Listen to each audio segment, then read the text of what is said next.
guys, I'm so excited to introduce to you Shelley and Rana, who are ordinary people just like you and I, but they have an extraordinary approach in the way that they date your mate. Now Shelley and Rana, I've known you for quite some time. I had the pleasure of attending your wedding, which was a very memorable wedding in my wedding experiences, so thank you. But I'd love you to share with us how you met and some of the initial dates that you went on as you were getting to know each other.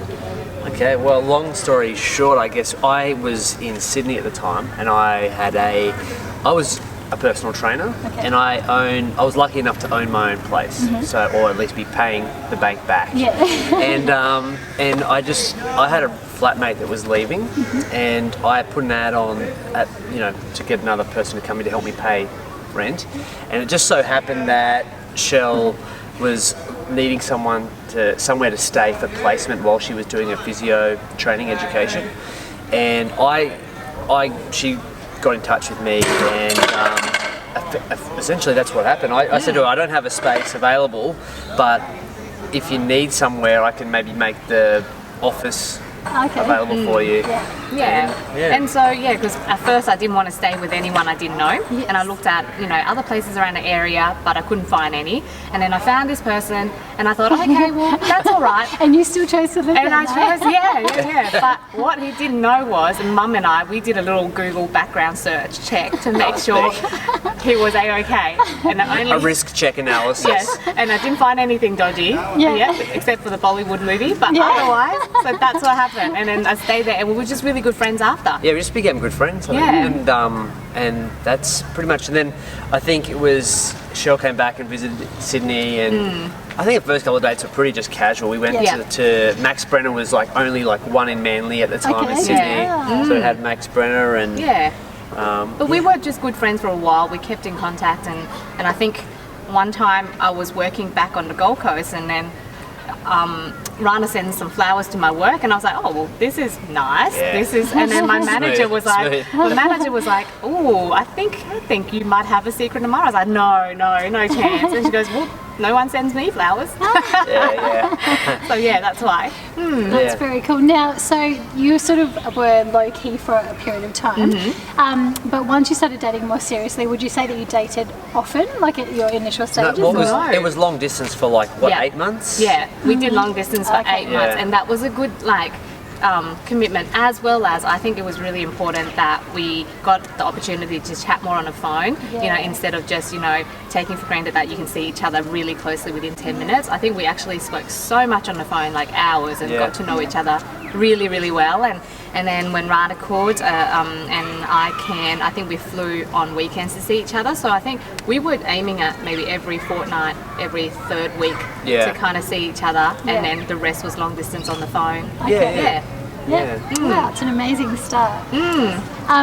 Now, the Muchamama challenge this month is Date Your Mate, and the reason why I chose this challenge is because statistics show that once you get married, dating abruptly ends for the majority of couples. Now, that hasn't happened for you. You have inspired me a lot, and I see your weekly dates. How did that come about, and why are you deliberate in dating each other and making time to connect with each other?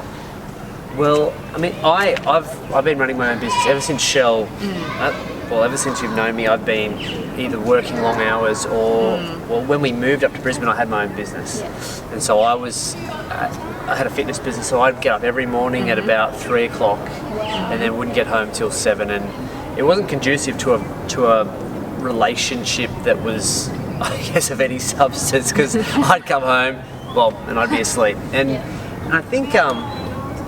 I think at the time, one of the values I grew up with a single parent, so just my mum, was raised by my mum, and the values you have for a relationship, I think I picked up from her, and just my sister, and valuing family. And one of the issues I could see that is if I kept working and wasn't giving Shell time, I felt like, well, how are we going to build? I'm building a business, but how am I going to build a relationship? How are we going to build a future?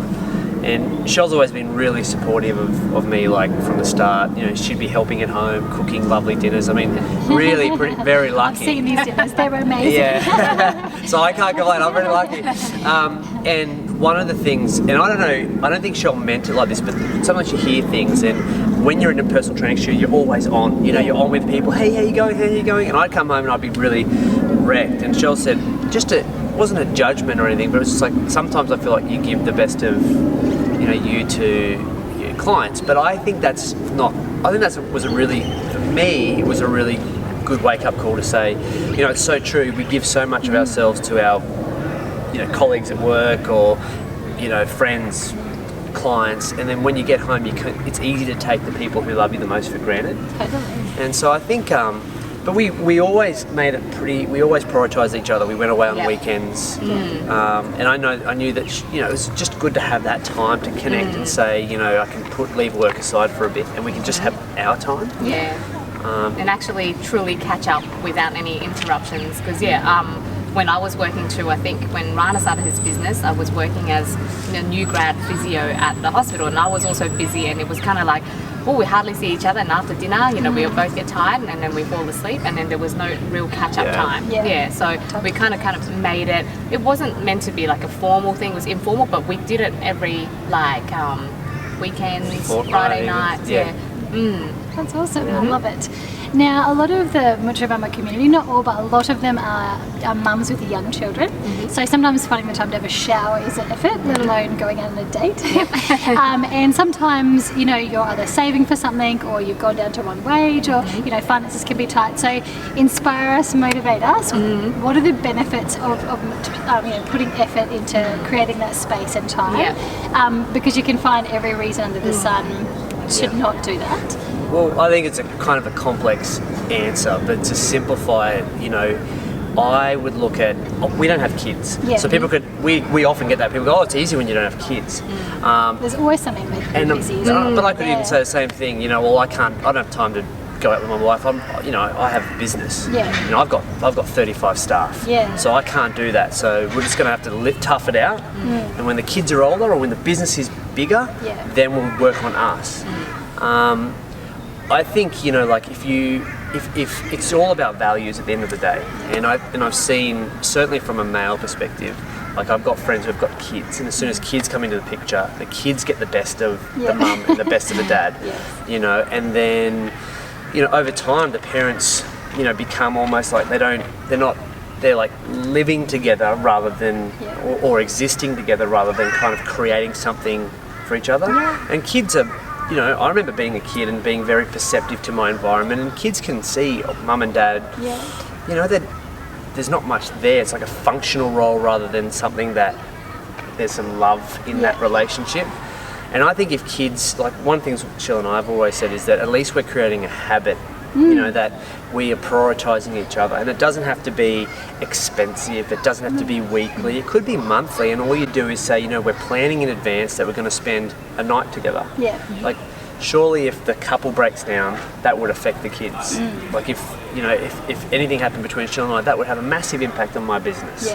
So I think I look at the date nights that we have, and it's one, because I want to know what's going on for Shell, and I don't want to have the distractions of phones and maybe even kids screaming, but I just want to be able to connect and say, how are you going, what's going on, and maybe even talk about what has happened, plan for things that we want to do, and it's really just about prioritising each other for a time, and plus, no matter how busy I am during the week, I know that at the end of the week there's something that we're going to be doing for each other. Reconnecting. And we had this discussion before about setting this foundation to have the time, and then so if we have kids, when we do have kids, we can also, of course things, with kids sometimes it gets super busy, but also still remembering and being able to prioritize little time away or something like that. And like Rana was saying, it doesn't have to be expensive. It could be a picnic which you can pack yourself.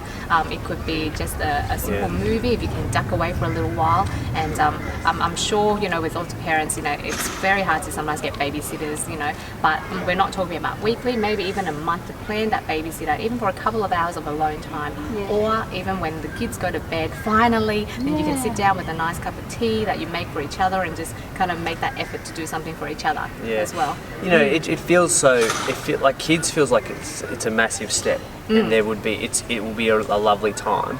But I couldn't see having kids and letting my relationship come second be anything positive, it would, you know, putting kids first would mean that there's a win-lose. Yeah. When you put each other first, and I'm not saying, you know, I know kids have needs, but then it feels like a win-win because the kids have a parents that love each other, care about each other, and then that energy is what gets passed on to them as well. Definitely. And so I feel like it's the same for my business. You know, I work from 3 till 7. You know, people come home tired, and it's just about making the time. And sometimes it can feel like, I'll be honest, sometimes it can feel like Friday, I don't feel like going on date night. Shell and I don't Oh yeah, feel I like can just sit on the couch and watch Netflix. Yeah. It can happen. It's super. Most of the week. And you know, that's the truth. You just you don't feel like it, but you know, like at the end of the day, if it's important to you, well, we were just having this chat before we came here. You know, if it's important to you, you'll find a way. If it's not, you'll find an excuse. Yeah, it's so true. And I just think we've just made that commitment that no matter what happens, business or travel or kids, or we'll always find a way or a, you know, to make sure that we can prioritise each other. That's awesome. I love it. And it is really inspiring. And I want to thank you for inspiring me, not only on a personal level, but for this challenge as a whole. Like I'd see you go on your dates and I'd be like, I love this. And when the idea came out about how to enrich and connect, I was like, it's on regularly connecting with each other, whether it's a weekly thing or a monthly thing. I think it's really important to make that time, and so I want to thank you so much. And I'm sure as much as I'm inspired, so will be the Mucho Mama community. So thank you so much, Rhona and Shelley. No worries. Thanks for having us.